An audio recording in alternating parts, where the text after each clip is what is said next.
Les vraies voix Sud Radio. Et 3 mots dans l'actu, Félix, qui sont tabac, minutes et sectes. Les cigarettes interdites à la plage, dans les parcs, près des écoles ou en forêt. Le paquet à 13 € minimum dans 3 ans. Le gouvernement présente son nouveau plan contre le tabagisme. L'Assemblée nationale observait une minute de silence cet après-midi en hommage à Thomas, 16 ans, mort à Crépol, dans la Drôme, il y a une dizaine de jours.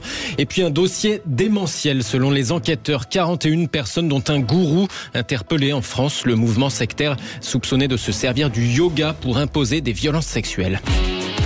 Les vraies voix Sud Radio. Une génération zéro fumeur dès 2032. C'est l'objectif affiché ce matin par le ministre de la Santé.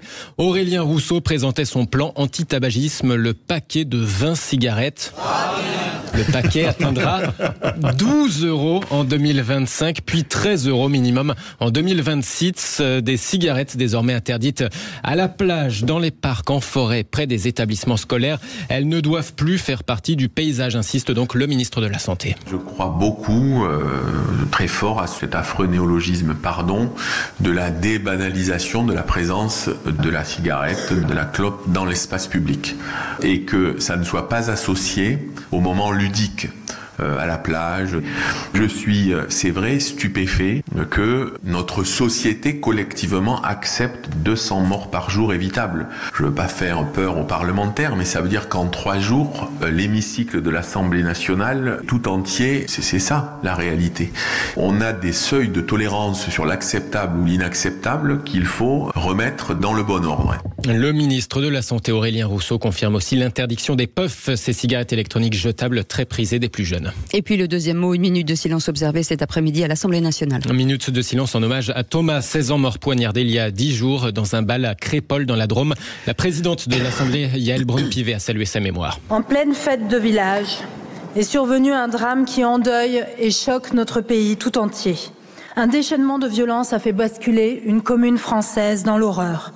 Je veux saluer la dignité et la gravité de la marche blanche qui a salué la mémoire de Thomas.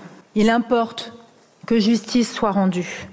Et la justice n'est ni la vengeance, ni la vindicte. Pour Thomas, en signe de solidarité avec ses parents, sa famille, ses amis, ses proches, je vous demande de bien vouloir observer une minute de silence.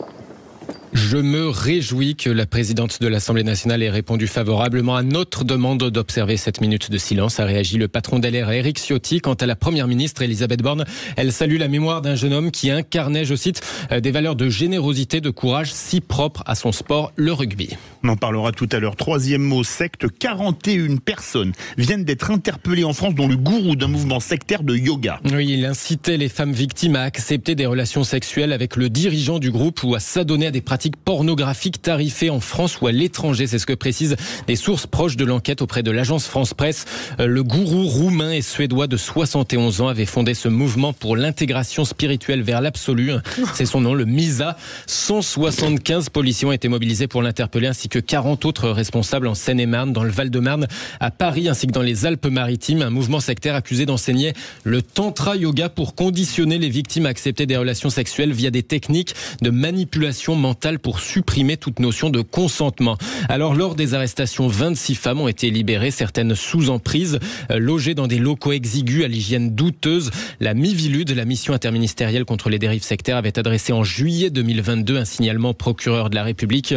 Ce mouvement possède plusieurs écoles de yoga, des succursales aussi. Il a été exclu en 2008 de la Fédération internationale de yoga. Notez que demain, dans le grand matin sur Sud Radio, vous pourrez entendre le témoignage d'une des premières lanceuses d'alerte sur ce dossier que la rédaction a pu joindre. Un mot de notre psy rapidement, c'est surprenant ? Eh ben non, hélas, c'est pas surprenant. Ça, l'emprise sectaire, on le sait, et c'est un fait. Hélas, tout ce secteur, cette espèce de nébuleuse autour du yoga, de la naturopathie, de tout ce qui peut rapprocher soi-disant d'un développement spirituel, c'est un boulevard pour les gourous de toutes sortes. Merci beaucoup, Félix Mathieu.